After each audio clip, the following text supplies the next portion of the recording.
Hola, buenas tardes. Yo me llamo José Carlos Bouso, soy el director científico de la Fundación ICERS. Mi compañero es Alberto Sainz, luego se presentará él. Voy a hacer yo primero mi parte de presentación y luego Alberto hará la suya y dejaremos 20 minutillos así por si hay debate, que siempre suele ser lo más interesante de estas cosas. ¿Se me escucha? ¿Bien? Ahora sí. Hay traducción simultánea, there is simultaneous translation. Aquí a la derecha, si alguien necesita, if somebody needs to have simultaneous translation, you can have a device in the hall. En el hall hay aparatos de traducción simultánea. Bueno, yo trabajo en una fundación que se llama ICERS, que es la International Center for Ethnobotanical Education Research and Services, y nuestra misión es transformar la relación de la sociedad con las plantas psicoactivas. ¿Esto qué quiere decir? Esto quiere decir que lo que tratamos es de establecer puentes de comunicación entre el conocimiento tradicional y el conocimiento científico para tratar de encontrar lo mejor de los dos mundos y aplicarlo a los problemas de las civilizaciones o de las sociedades contemporáneas, ¿no? Esto lo hacemos siempre desde tres principios. Entendiendo que las políticas públicas tienen que estar basadas en los derechos humanos, en que el cambio social tiene que venir promovido de abajo arriba, es la sociedad civil la que tiene que promover estos cambios y es la que debe y cuyos cambios deben ser implementados, y que las decisiones que tomamos basadas en evidencia científica pues tienen que estar basadas en evidencia científica. Entendemos la evidencia científica desde una perspectiva amplia, ¿no? Lo más transdisciplinar posible. En el debate de las políticas de drogas y en el debate de drogas en general, la perspectiva que se suele tener en cuenta siempre a la hora de tomar decisiones con relación a las políticas suele ser una perspectiva biomédica basada en modelos toxicológicos, y nosotros consideramos que hay una serie de disciplinas que deben ser tenidas en cuenta al menos en el mismo nivel que la versión toxicológica, ¿no? Que es, pues, por ejemplo, disciplinas como la antropología y la etnografía, como la economía, o incluso establecer diálogos de saberes, diálogos interepistémicos con diferentes cosmovisiones y diferentes culturas. Actuamos en diferentes áreas, ¿no? Hacemos información y divulgación, también hacemos defensa a personas que tienen problemas con las prácticas de estas plantas. Trabajamos principalmente con cannabis, ayahuasca e iboga. Hacemos investigación científica, por supuesto, como decíamos antes, y tratamos de crear comunidad organizando conferencias y actos donde las personas interesadas en los temas de las plantas psicoactivas pues puedan también juntarse. Tenemos estatuto consultivo en ECOSOC, que es el órgano económico y social de Naciones Unidas, donde pues organizamos en la comisión de estupefacientes, como va a ocurrir ahora en Viena en marzo, y en otros foros pues tratamos de generar incidencia. Y bueno, decir que uno de los logros que hemos tenido más recientemente es haber conseguido que un curandero mexicano, don José Campos, que estaba en la cárcel en México por portar con él ayahuasca, pues haya salido en libertad después de un año de prisión. En México ahora mismo hay otras 7 personas esperando juicio. En prisión provisional. Todos los delitos relacionados con drogas y con salud en México no esperan el juicio en casa, como es más habitual aquí, sino que están en la cárcel. Y este ha sido la primera piedra para tratar de conseguir que en México se termine de considerar que la ayahuasca no, o se reconozca que no está fiscalizada, porque así es con relación a los convenios internacionales y así es también con relación a la legislación mexicana. Entonces, bueno, se necesitan 5 sentencias favorables para sentar jurisprudencia y, bueno, hemos puesto ya la primera piedra.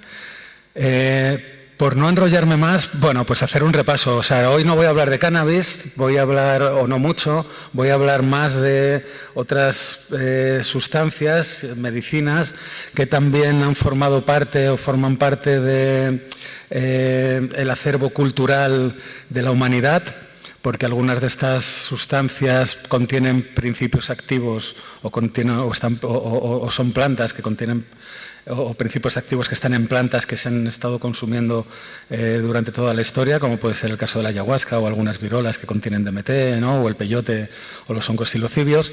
Y algunas de estos principios activos hoy día se están transformando en medicamentos, es decir, se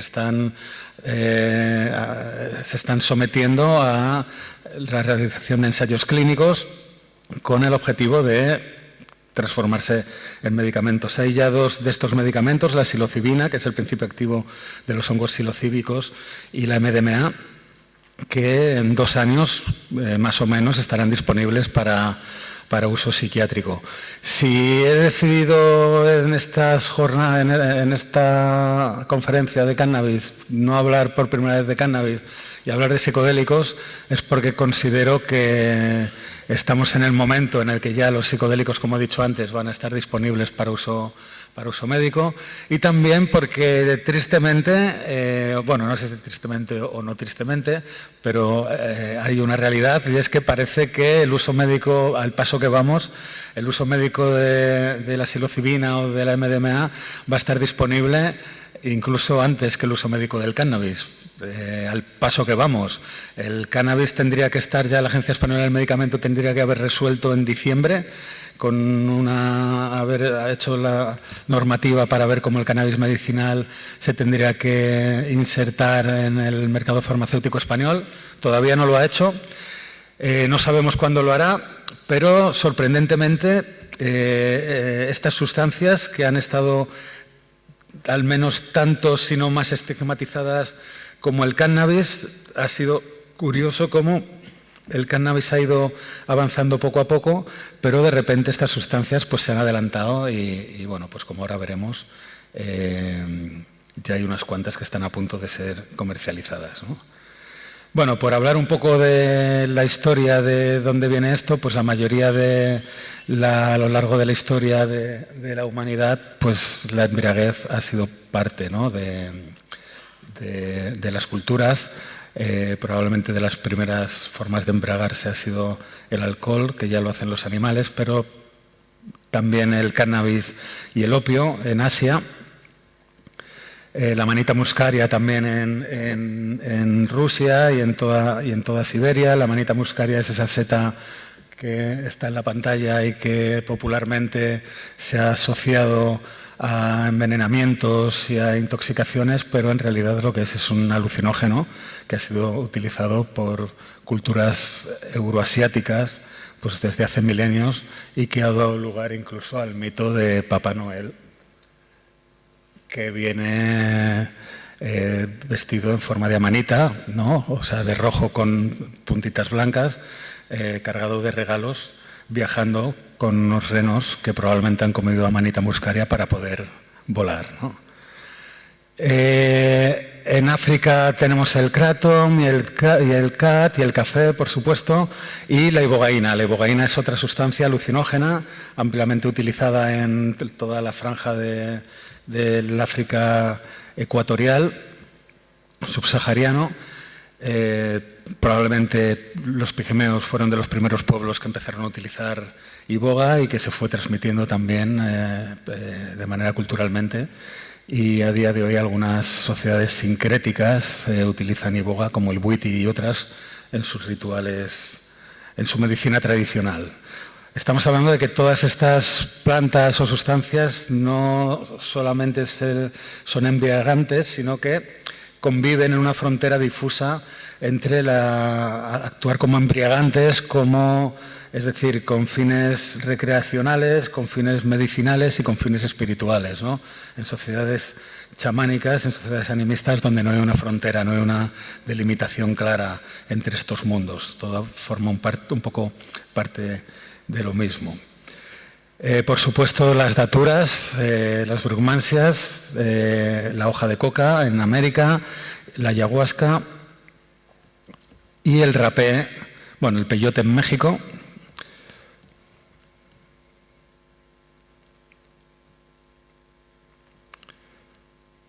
Con toda la cosmovisión interesante huichola, ¿no? que ha ido generando. Ahí, bueno, aquí lo ponía, ya se ha encontrado hace 5.700 años en cuevas mexicanas cactus de peyote preparados de manera ritual que todavía conservaban mescalina. O sea que parece que el uso ritual de estas plantas es, como digo, milenario.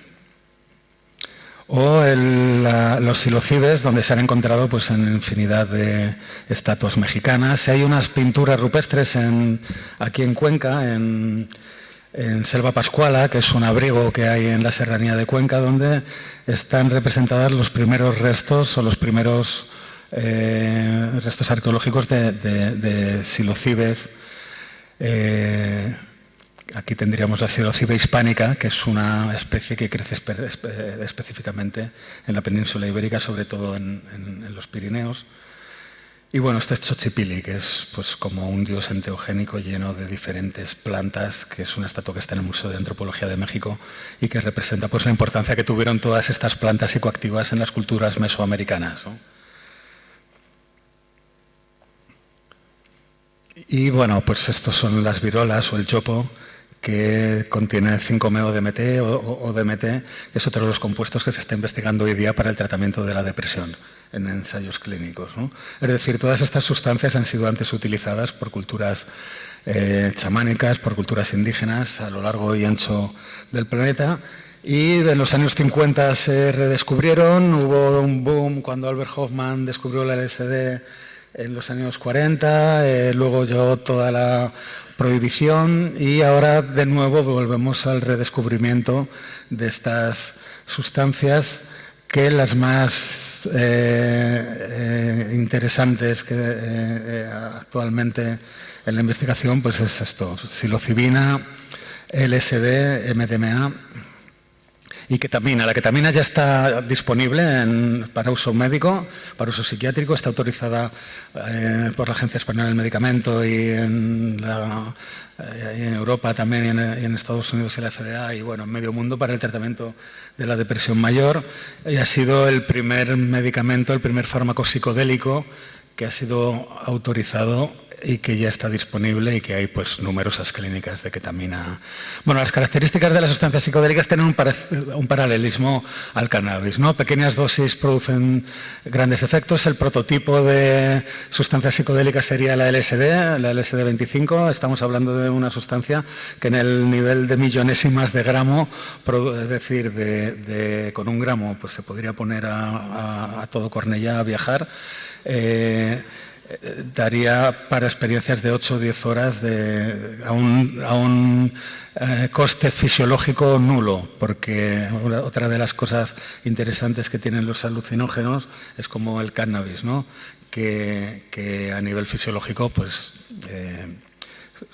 sus efectos es en otro orden, ¿no? Que es en el orden psicológico. Bueno, en comparación con otros efectos predominan los cambios en el pensamiento, la percepción y el humor, un poco también como el cannabis. El deterioro intelectual o la memoria debe ser mínimo con dosis medias altas, aunque pueden producirse con grandes dosis.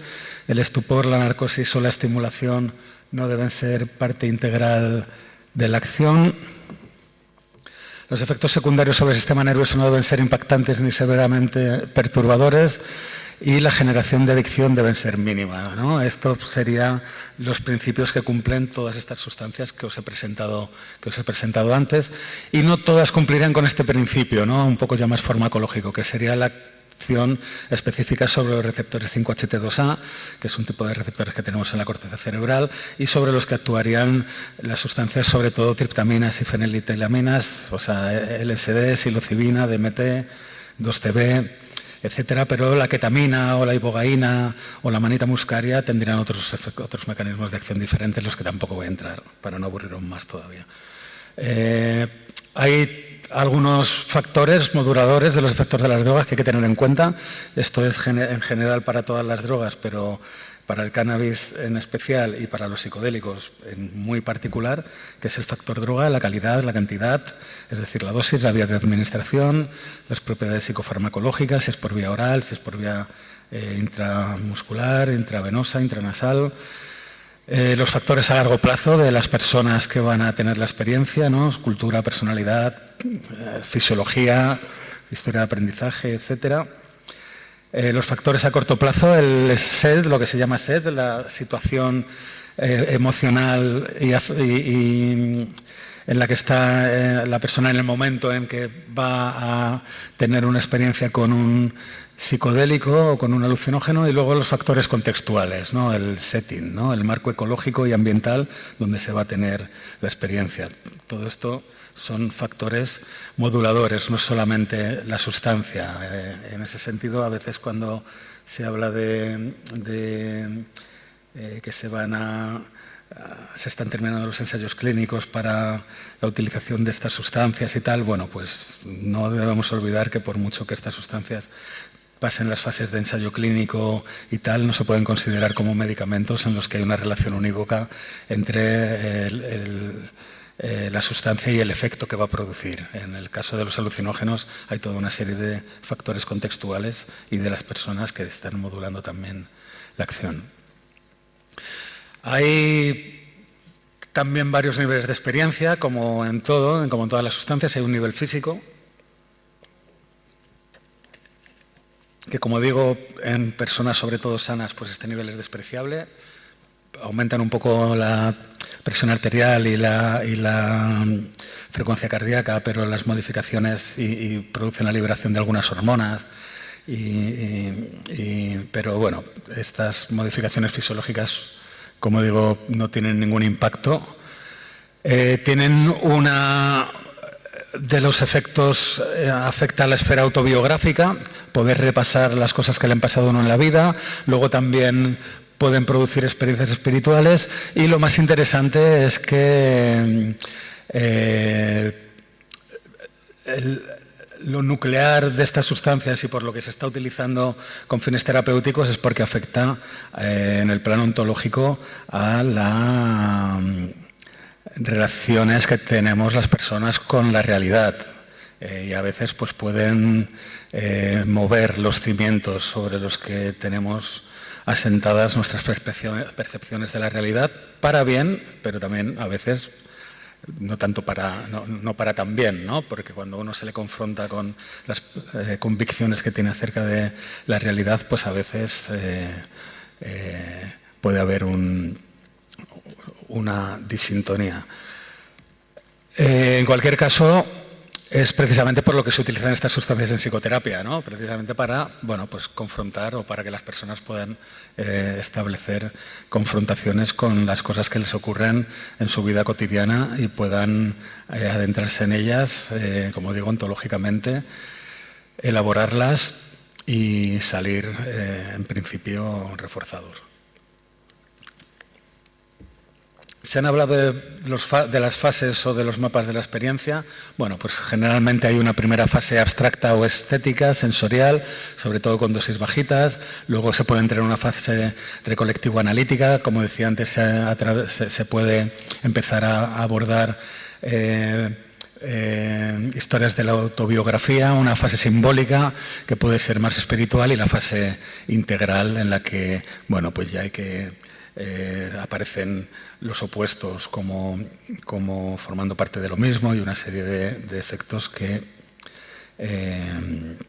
tienen que ver ya con experiencias transpersonales, ¿no? Que van más allá de entender la realidad y la persona como algo encapsulado en la estructura del yo.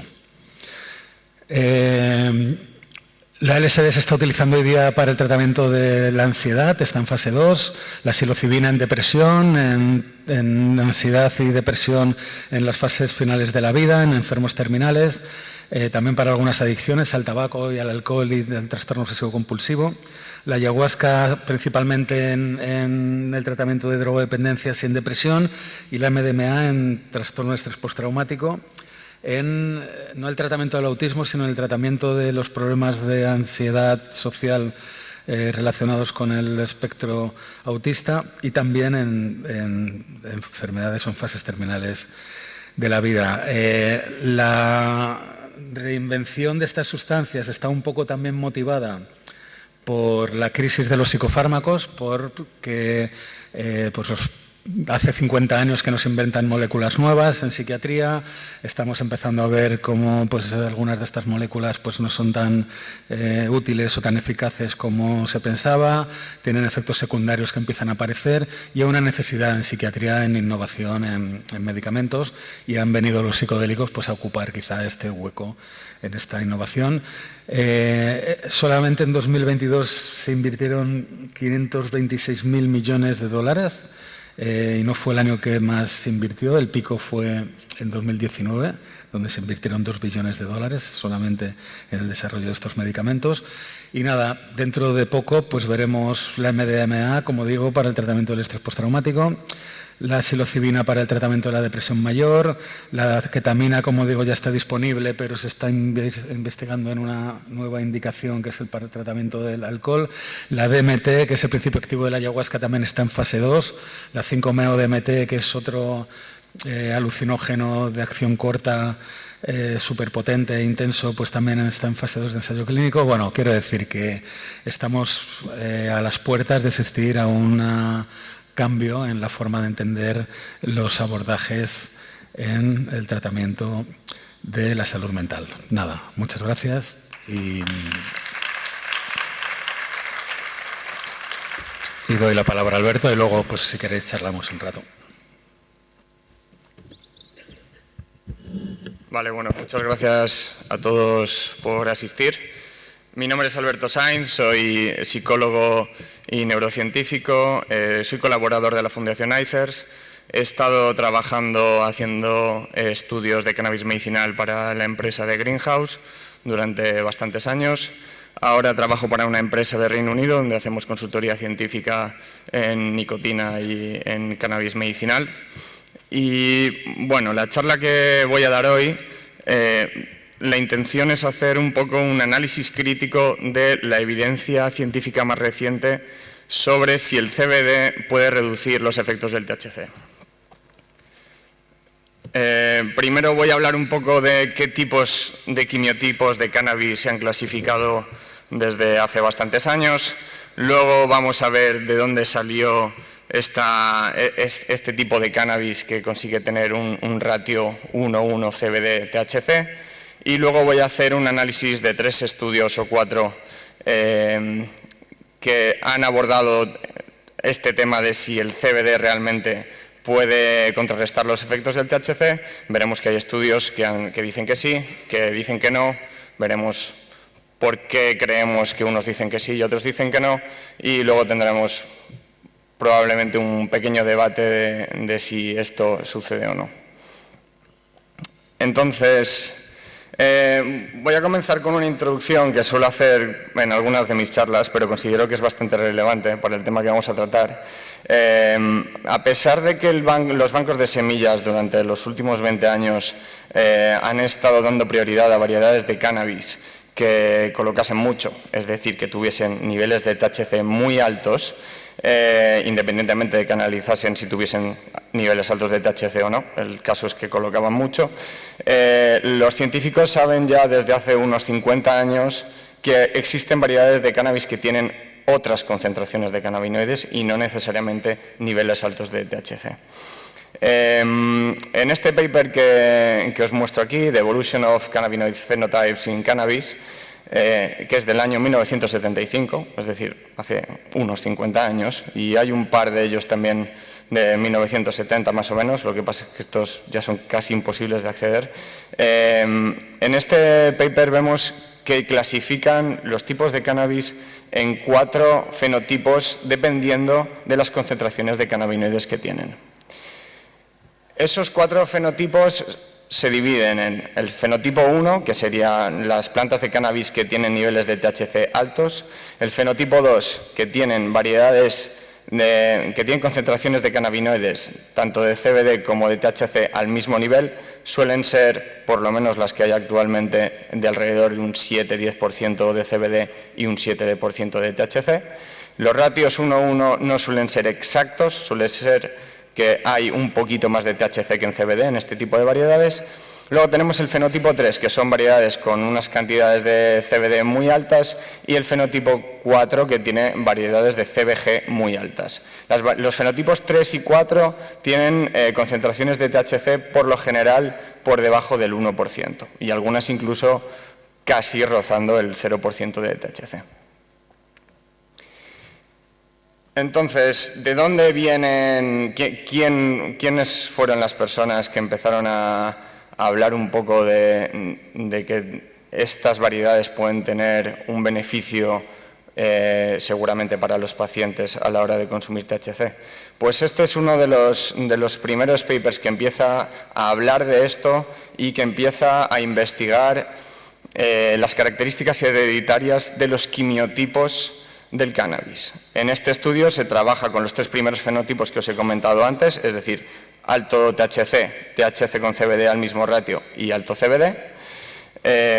Y hay algo que quiero que os fijéis, y es que en las afiliaciones, que sale aquí a la izquierda, sale una empresa que se llama Hortafarm, que está basada en Ámsterdam, en Países Bajos, y esta empresa, en este paper que se publicó en el año 2002, estaba ya trabajando con una empresa que se llama GW Pharmaceuticals, que probablemente a muchos os suena y a los que no luego os cuento un poco más. Y lo que podemos ver es que esta empresa en el año 2002 ya tenía acceso a variedades de ratio 1:1 THC-CBD y que estaban ya trabajando con ellas.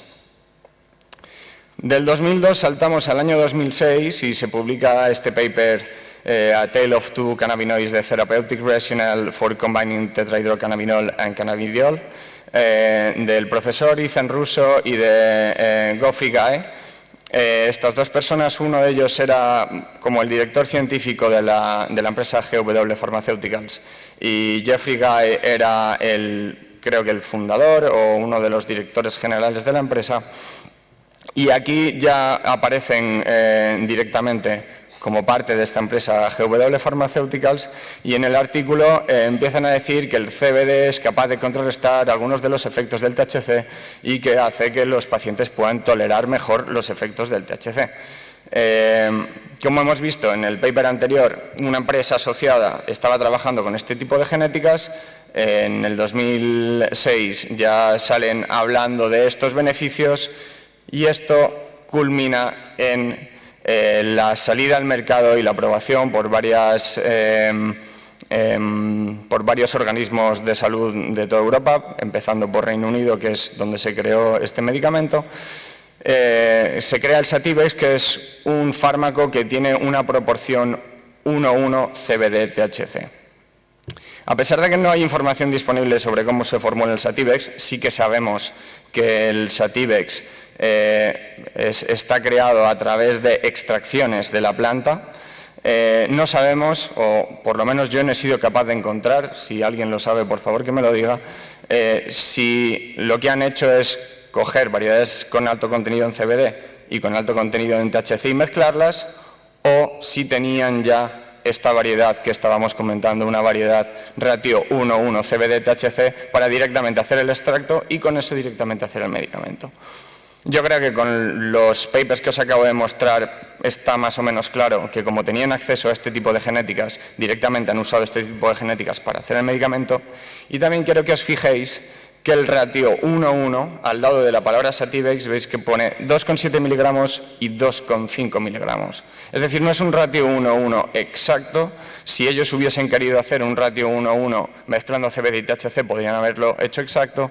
Pero si vemos que hay un poco más de THC que CBD, que es lo que suelen tener las variedades con ratio 1:1, pues nos podemos imaginar que probablemente cuando fabricaron el Sativex fue porque estaban cultivando variedades con ratios 1:1 en Reino Unido para fabricar este medicamento.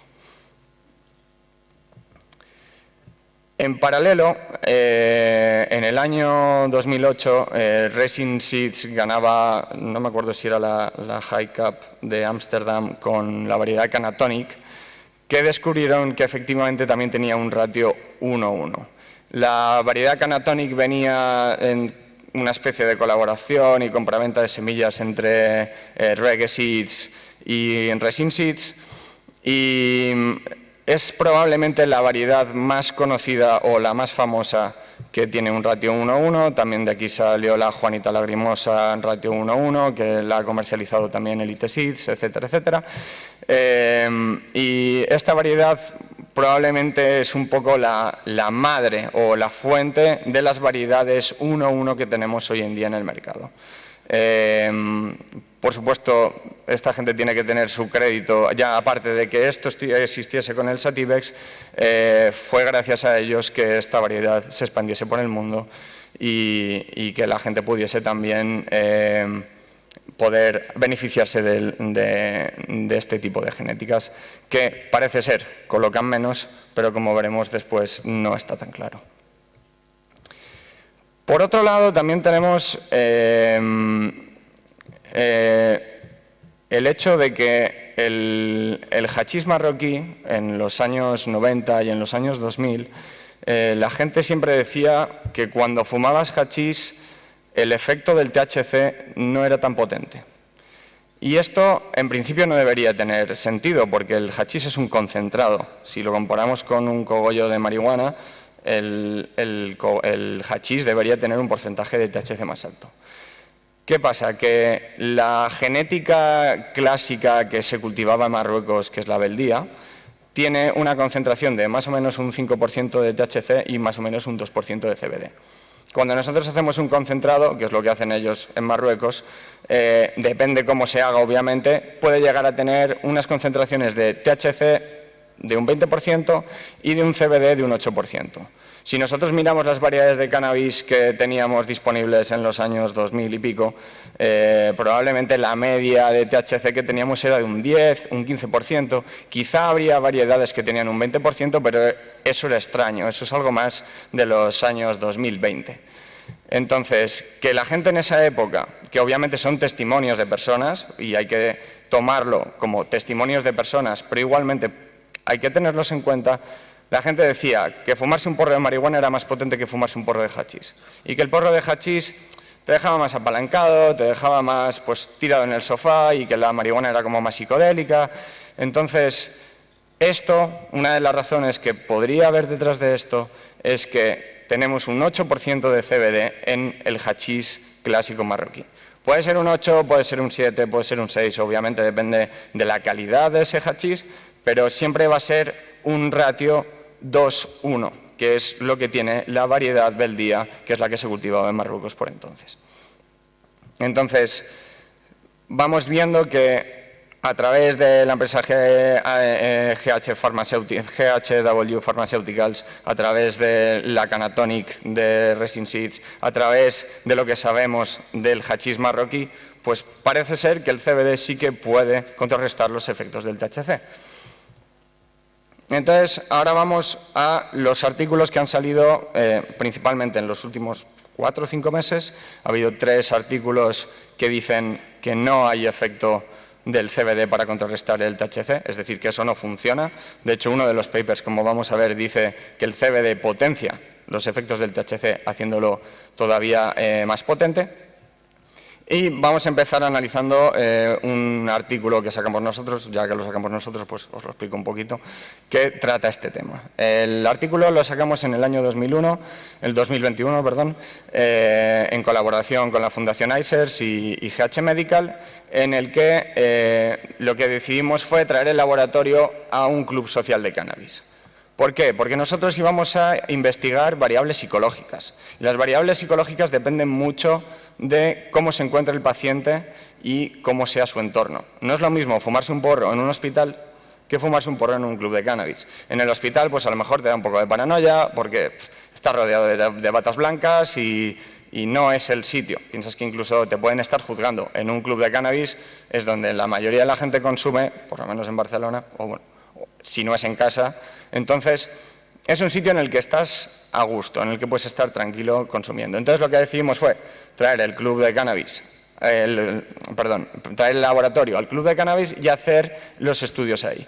Aquí ¿qué hicimos? Un estudio naturalístico, es decir, en estos clubes sociales de cannabis, con una N de 18 participantes que eran consumidores habituales, esto es importante, y se administraban el cannabis a través de un vaporizador.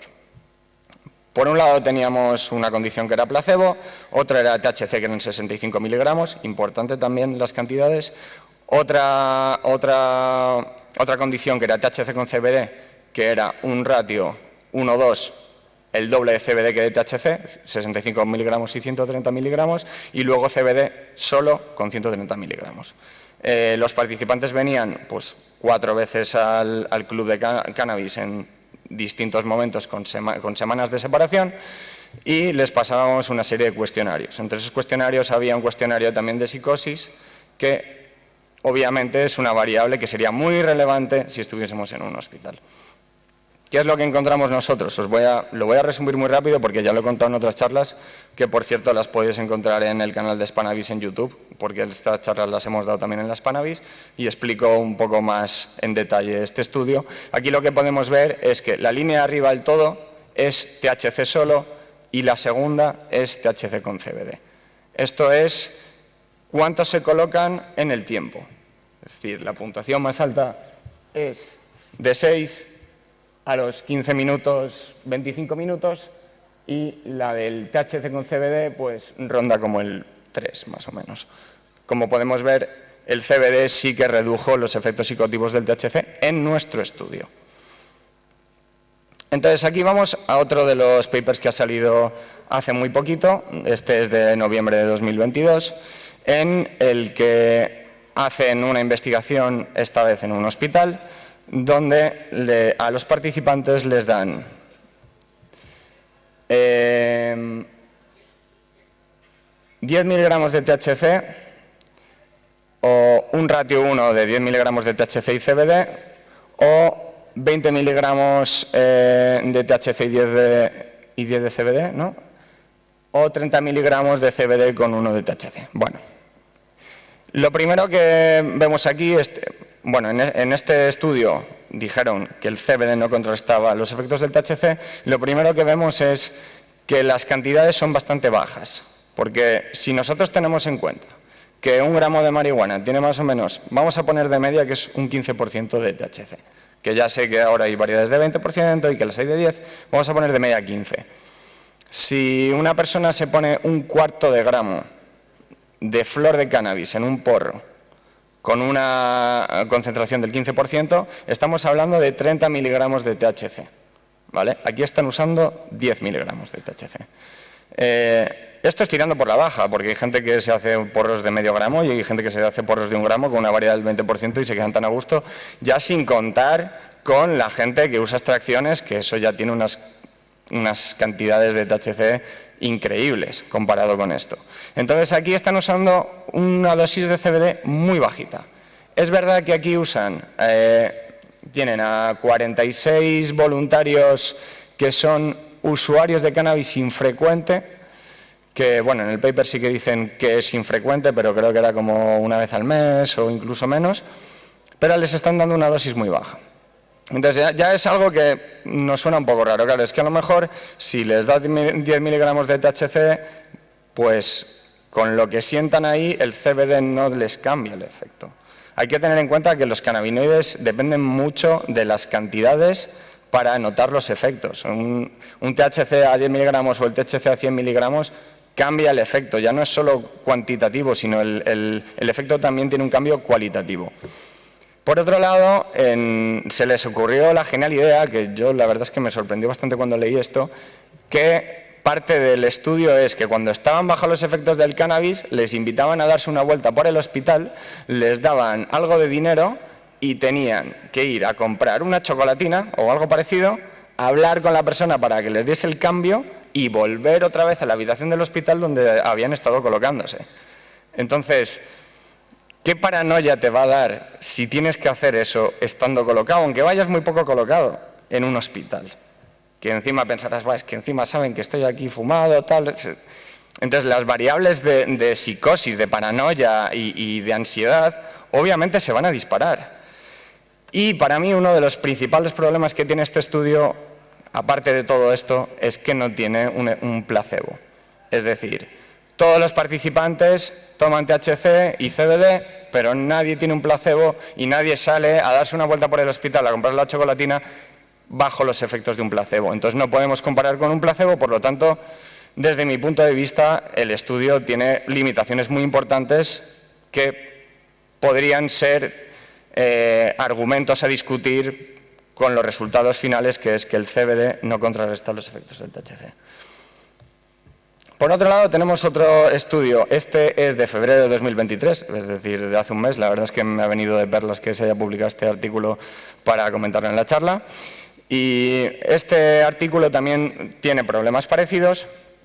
De nuevo se hace en un laboratorio, que bueno, es lo normal, porque realmente que se hagan estudios naturalísticos como hemos hecho nosotros no es muy común. Hay más aparte del nuestro, obviamente, pero no es muy común. Y aquí tienen 24 personas que sí que son usuarios frecuentes de cannabis, 3 días a la semana, está bien, pero de nuevo, las cantidades son muy bajas. 8 miligramos de THC, 8 miligramos de THC con 24 de CBD, y aquí por lo menos tenemos la suerte de que sí que usaron el placebo. Pero de nuevo estamos con dosis muy pequeñas. Una de las cosas que yo creo que también es relevante es que la gente que no consume mucho a lo mejor tampoco tiene la capacidad de distinguir los efectos del THC juntado con el CBD.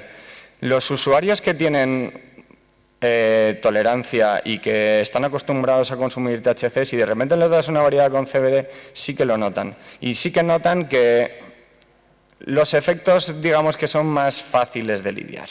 O sea, es más fácil de llevar el colocón que si solo es THC. Entonces, esto tiene mucho que ver con las dosis que se han dado en estos estudios. El último que quiero tratar, que bueno, tampoco tengo mucho tiempo, pero bueno, voy rápidamente.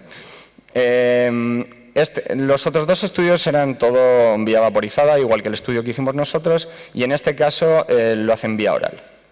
Pero en este caso, o sea, es que he querido mostrar este artículo porque me parece bastante bizarro, porque lo que hacen es, antes de que los pacientes tomen THC o CBD, que aquí sí que dan cantidades bien, encima que es vía oral que pega más y que se aprovecha más, dan muchísima más cantidad, o sea, dan 20 miligramos de THC, que vía oral es un colocón que mucha gente no podría soportar, y luego dan 640 miligramos de CBD, que bueno, no sé si es un poco aleatorio, pero es una cantidad bastante grande.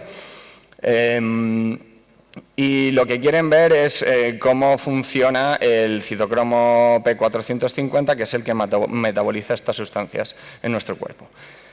Pero antes de que tomen estos cannabinoides, les dan 100 miligramos de cafeína, 20 miligramos de omeprazol, 25 miligramos de losartán, 30 miligramos de dextrometorfán, que en castellano no sé decirlo, y 2 miligramos de midazolam. Bueno, o sea, es un cóctel increíble que ya está afectando además al citocromo P450, y claro, los autores concluyen que el CBD inhibe la metabolización del THC, claro, 600 miligramos de CBD a 20 miligramos de THC, por lo tanto, el THC, como no se metaboliza, está rondando por tu sistema durante más tiempo, por lo tanto, se hace más potente. La conclusión de este estudio, si tú le añades CBD al THC, te vas a colocar más. Entonces, claro, con este cóctel que encima también afecta al citocromo, etcétera, es como, no voy a decir que no es serio, pero desde luego tiene muchas limitaciones, aparte ya del cóctel súper loco que le has dado a los participantes para hacer este estudio, ¿no? Entonces, bueno, las conclusiones, pues os las dejo un poco a vosotros, con los que os he explicado. Obviamente hay más estudios, obviamente hay más variables. En mi opinión, yo creo que si el feedback de los consumidores es que realmente hay una reducción de efectos, que ya lo hemos visto. Si ha habido una empresa farmacéutica que ha desarrollado un fármaco en los que ellos también creían que reducía los efectos, y es gente que ha estudiado también esto bastante a fondo, y si preguntásemos a los médicos de las clínicas que hay hoy en día, probablemente muchos, si no la gran mayoría, te dirán que el CBD contrarresta los efectos del THC y que a los pacientes cuando se les da THC es mucho más fácil que lidien con ello con CBD. Yo, la verdad es que, teniendo en cuenta la parte de la evidencia que dice que el CBD contrarresta los efectos del THC y estos testimonios de los pacientes, si coinciden, yo creo que la respuesta para mí es clara, sobre todo viendo que hay limitaciones en los estudios que os he mostrado. En nuestro estudio también había limitaciones, obviamente nuestro estudio tampoco era perfecto y hay una limitación que además es transversal a todos estos artículos, que es no se está analizando los terpenos, y los terpenos tienen un efecto en cómo afecta el THC y el CBD en el cerebro y cómo te afecta al colocón en sí. Entonces, bueno, digamos que hay que investigar más, bueno, este es el mensaje de siempre, ¿no? Pero cuando veáis que hay gente que dice, no, bueno, es que he visto un artículo que realmente el CBD no contrarresta los efectos del THC, bueno, tampoco es tan sencillo. A la ciencia también que hay que mirarla con ojos críticos y tampoco hay que creerse todo lo que sale. Lo bueno de la ciencia es que necesita más estudios para al final llegar a una conclusión y que haciendo metaanálisis que se harán en el futuro, donde podremos ver, pues ha habido tantos estudios que han investigado esto y la conclusión ha sido que sí o que no, ya lo veremos. Pero bueno, os dejo también por si tenéis alguna pregunta, alguna sugerencia, dudas, tanto como para la charla de Bouso como para de mí. Muchas gracias.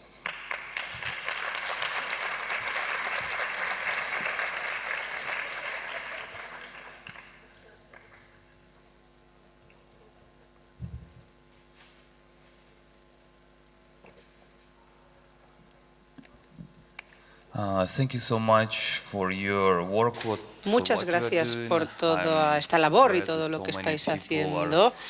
Veo que hay mucha gente que está interesándose, hay mucho más interés ahora ya también por los psicodélicos. Yo soy de Ucrania y trabajé con psicodélicos y soy el fundador de la Asociación de Psicodélicos en Ucrania. Y de hecho, algunos de nuestros miembros os conocen y me mandan recuerdos para vosotros. Y simplemente quisiera aprovechar para compartir la experiencia con veteranos de guerra, porque nosotros hemos trabajado en este ámbito. 5 gramos de psilocibina, 6-8 horas de trabajo, autotrabajo, y realmente el resultado fue increíble, increíble.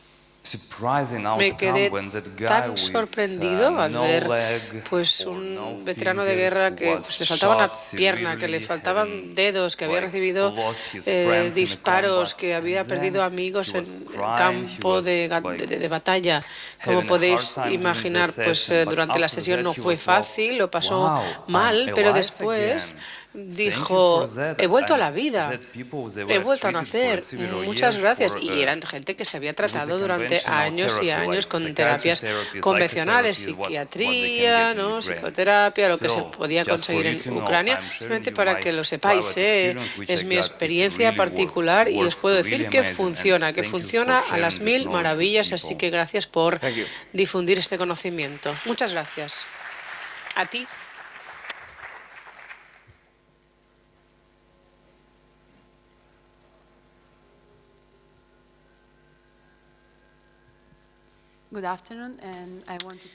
Buenas tardes, muchas gracias a ambos por esta charla tan interesante. Tengo una pregunta para el profesor Bouso sobre el uso de estas sustancias naturales, que también son psicodélicos, que mostrabas al principio, la cultura, la historia. No sé cómo se puede integrar su uso como medicina, como fármaco. Sí, en el entorno y en el sentido médico. ¿Y cómo se separa eso de la cultura que viene asociada y el contexto en el que originariamente se utilizaban? Bueno, gracias por la pregunta. Es una pregunta complicada, ¿no? Ha preguntado cómo se puede integrar el conocimiento cultural, ¿no?, en estos contextos actuales. Yo creo que simplemente dejando que ocurra, o sea, no persiguiéndolos. Esto ya es un paso. En España, como he dicho antes, en México hay ahora mismo 7 personas en la cárcel, 3 de ellas indígenas, por practicar la medicina tradicional amazónica con ayahuasca. Y en España se ha iniciado una especie de nueva caza de brujas, en la que se asocian las ceremonias de ayahuasca con las pseudociencias, las pseudoterapias, las sectas. Yo creo que hay un choque, hay una tensión entre la biomedicina y el uso cultural o el uso comunitario de estas plantas, ¿no? Estamos a punto de que haya al menos 2 o 3 medicamentos psicodélicos autorizados y al mismo tiempo convivimos con persecuciones, arrestos y criminalización de estas prácticas, ¿no? Entonces yo creo que la solución debe pasar por establecer diálogo entre... O sea, la gente que trabaja desde la biomedicina tiene que rebajar un poco su nivel, ¿no? Y estar dispuestos a dialogar con gente que sabe mucho más que ellos de cómo.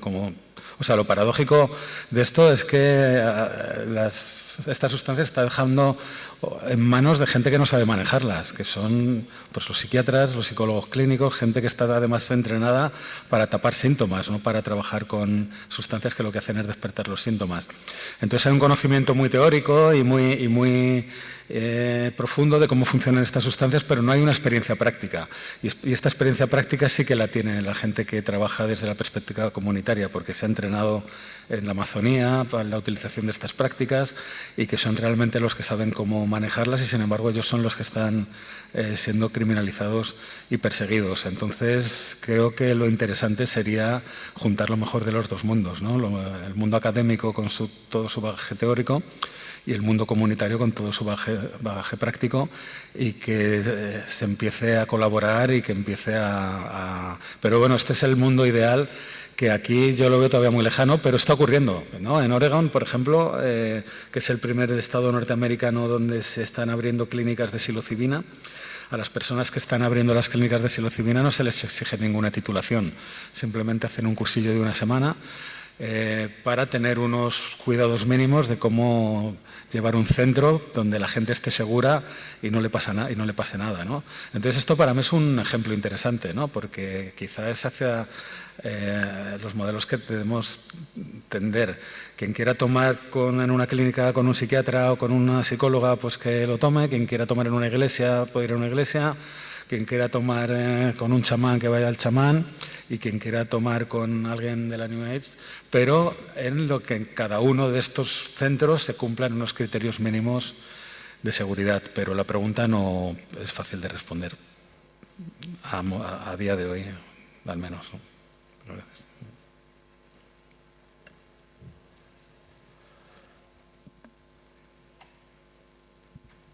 Hola, buenos días. Una pregunta simplemente. ¿Para quién no está recomendado el consumo de psilocibina? ¿Para quién no? Pues, por ejemplo, para todas las personas que están en el espectro psicótico, esquizofrenia y trastorno bipolar, aunque con matices. Se está empezando a hacer ahora un estudio en marcha con psilocibina para el trastorno bipolar, que sería una de las contraindicaciones, pero así de tirar de manual, personas con problemas de esquizofrenia y de trastorno bipolar, en principio estaría contraindicadísimo.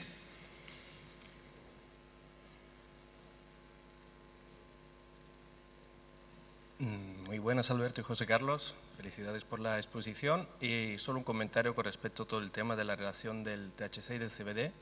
Un poco el feedback desde el punto de vista, como tú mencionaste, Alberto, el punto de vista clínico. Por nuestra experiencia de unos cuantos años trabajando con pacientes, pues en todos estos años sí que trabajamos modificando o vemos que a través de la modificación y de la gestión de diferente ratio entre THC y CBD, efectivamente se modifica la percepción de la psicoactividad y que las personas a través de la utilización del CBD pueden utilizar el THC sin tener los efectos secundarios de la psicoactividad, pero sí tener el efecto terapéutico. Entonces, el feedback desde el punto de vista clínico de nuestra experiencia de años sí que existe esa modificación, como tú mencionaste, esta modulación del efecto y casi en el 100% de los casos. Y yo sinceramente invitaría a cualquier persona a experimentar esta noche o mañana, a hacerse un porrito con una parte de THC y el triple de CBD y a ver qué efecto le hace y ya tendréis vuestra respuesta, porque es bastante evidente. En otro lado, siempre yo invito a reflexionar sobre lo que nosotros entendemos como psicoactividad, porque hay muchas personas que dicen, a mí el CBD me coloca.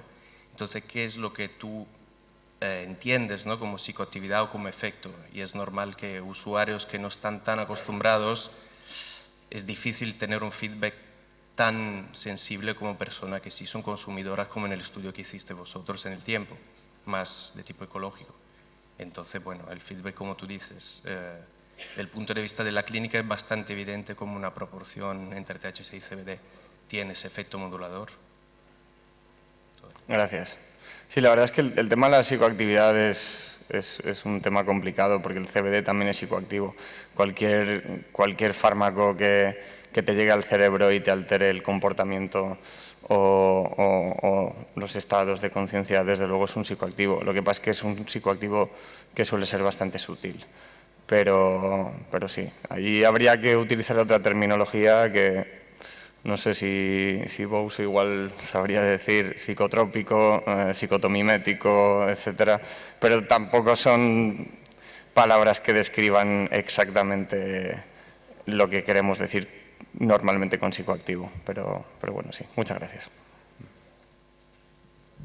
Hola, buenas. Yo quería comentar que sí, que es verdad que la hierba es muy difícil, o sea, que los efectos son muy diferentes a cada persona. Y es bastante, lo veo raro que se pueda encontrar de verdad el análisis de CBD o THC. Cada persona es diferente, el entorno, lo que hayas comido, si te baja el azúcar, si tienes sudoración, si acabas de hacer deporte, es muy difícil.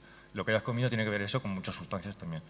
Lo que también me gustaría comentar es eso, que a mí lo que más me entusiasma es ver cómo drogas como la ketamina ahora mismo se comercializan en Estados Unidos en microgramos, en inhalación, y tiene que ver mucho con los antidepresivos. Y son cosas que aquí se criminalizan. Y supongo que al final la gente lo que quiere es buscar un beneficio económico. Pero cosas como el DMT, el DXT y las ayahuascas y tal tienen, o sea, para la depresión y trastornos bipolares tienen un montón. Y luego, o sea, que la marihuana, más allá de 20-25%, es casi como una drogadura. Te fumas un porro y te vas por ahí.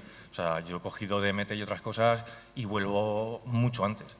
¿Sabes? O sea, que más allá de 25 y tal es una exageración.